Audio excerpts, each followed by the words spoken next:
आंध्र प्रदेशमधील तिरुपती देवस्थानामध्ये दररोज हजारो भाविक दर्शनासाठी येत असतात आणि या देवस्थानामध्ये होणाऱ्या गर्दीचे नियोजन करण्यासाठी मंदिर प्रशासन समितीकडून अनेक उपाययोजना सुद्धा करण्यात आलेल्या आहेत, राबवण्यात येत आहेत।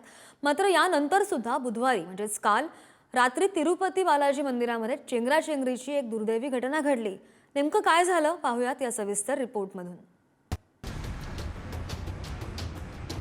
देशभरातल्या भाविकांचं श्रद्धास्थान असलेल्या तिरुपती बालाजी मंदिरात बुधवारी अशी चेंगराचेंगरी झाली। या दुर्घटनेत 6 भाविकांचा बळी गेलाय तर 50हून अधिक जण हे जखमी झालेत। आंध्र प्रदेशचे मुख्यमंत्री चंद्राबाबू नायडू यांनी या दुर्घटनेच्या चौकशीचे आदेश दिले।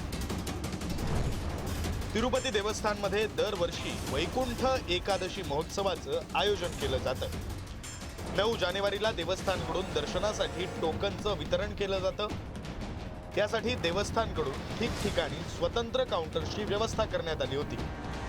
विष्णू निवास मंदिराजवळील बुकिंग काउंटरवर भाविकांची प्रचंड गर्दी झाली।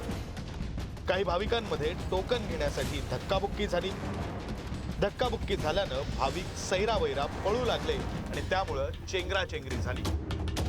तिकीट घेऊन देवाची दर्शन घेण्याची जी पद्धत आहे ती धर्मशास्त्रीयरित्या अतिशय चुकीची आहे। भाविकांकडनं अशा पद्धतीने तिकीट लावून पैसे घेणं ही पद्धत देखील बंद व्हायला पाहिजे। आणि आज लाखो भाविक त्या ठिकाणी येत आहेत, त्यांच्या सुरक्षेच्या संदर्भाने देखील उपाययोजना केली पाहिजे होती, ती झाली नाही।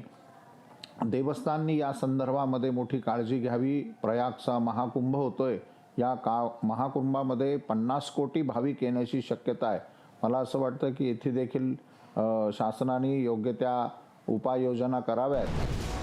आंध्र प्रदेशमधील तिरुपती बालाजी मंदिर हे जगातील सर्वात श्रीमंत मंदिरांपैकी एक आहे। या मंदिरामध्ये दररोज 50 ते 70 हजार भाविक हे दर्शनासाठी येतात। या देवस्थानमध्ये होणाऱ्या गर्दीचं नियोजन करण्यासाठी मंदिर प्रशासन समितीकडून अनेक उपाययोजना करण्यात आल्यात।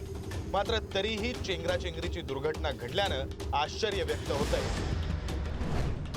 तिरुपती बालाजी मंदिर आंध्र प्रदेशच्या चित्तूर जिल्ह्यात अनेक शतकांपूर्वी बांधलेलं हे मंदिर दक्षिण भारतीय वास्तुकलेचं एक अद्भुत उदाहरण।